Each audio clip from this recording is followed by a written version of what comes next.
Goeiedag geliefdes, ek lees Eksodus 33 vers 12 tot 17. Op 'n keer het Moses vir die Here gesê, kyk, u beveel my om met hierdie volk te trek sonder om my mee te deel vir wie u saam met my stuur. Tog het u gesê, ek ken jou op jou naam, ek is jou goedgesind. As u my dan goedgesind is, maak my u wil bekend, sodat ek u kan leer ken en kan doen wat u verwag. Onthou tog, hierdie nasie is u volk. Toe die Here gevra, moet ek self saamgaan en vir jou vrede gee?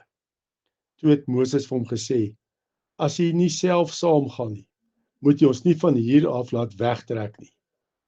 Hoe sal die mense weet dat ek en die volk u goedgesindheid geniet, as u nie saam met ons gaan nie? Dit is juis deurdat u met ons saamgaan, dat ons, ek en die volk, anders is as al die ander volke op die aarde. Die Here het vir Moses geantwoord, ook wat jy nou gevra het sal ek doen, ek is jou goedgesind, ek ken jou op jou naam. Ja, in hierdie skrifgedeelte verkeer Moses in die woestyn, fisies maar ook geestelik. Letterlik en geestelik. Die volk het so pas gerebelleer teen God, deurdat hulle afgod in die vorm van 'n goue kalf gemaak het. En dan het hulle gesê, ons lees dit in Eksodus 32 vers 4, hier is jou God wat jou uit Egipte bevry het, Israel. Hulle toekoms is nou onseker vanweë hulle afgoderry. En dit is reeds nou, in 'n tyd van die grootste spanning, wat daar bestaan tussen die volk en God, dat Moses 'n dapper versoek rig aan die Here. As jy nie self saamgaan nie, moet jy ons nie van hier af laat wegtrek nie. Eksodus 33 vers 15. Vir Moses is die Here se teenwoordigheid so belangrik, dat hy geen voet verder sal versit sonder die Here se teenwoordigheid nie.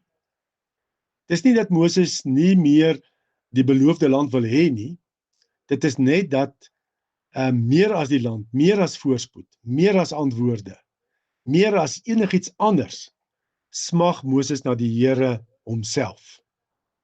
Hy weet dat geen sukses, voorspoed of doelgerigtheid is meer werd as die teenwoordigheid van die Here nie. Nou daar's ook tye in ons lewens, wat ons in 'n woestynfase verkeer, waar jy onseker is, verward, geestelike droogte ervaar, onseker wat is die volgende stap. In sulke tye kan ons maklik dink dat ons net duidelikheid moet kry oor die toekoms. Maar wat ons eintlik waarlik nodig het, is die Here se teenwoordigheid, nie slegs antwoorde nie.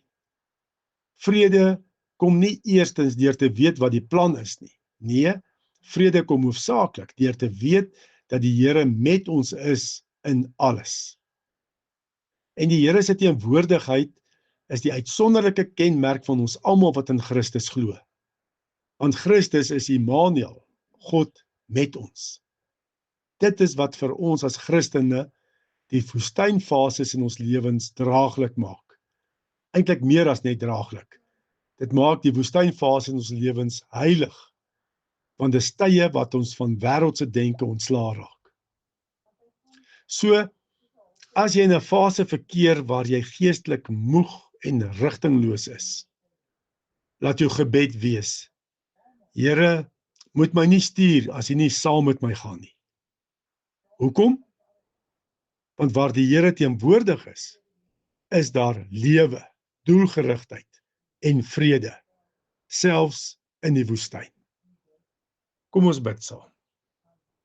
Here, u teenwoordigheid is meer kosbaar as enigiets anders in die lewe. En lei ons op u pad, sodat ons nie een tree sal gee sonder u nie. Vra dit in Jesus se naam. Amen.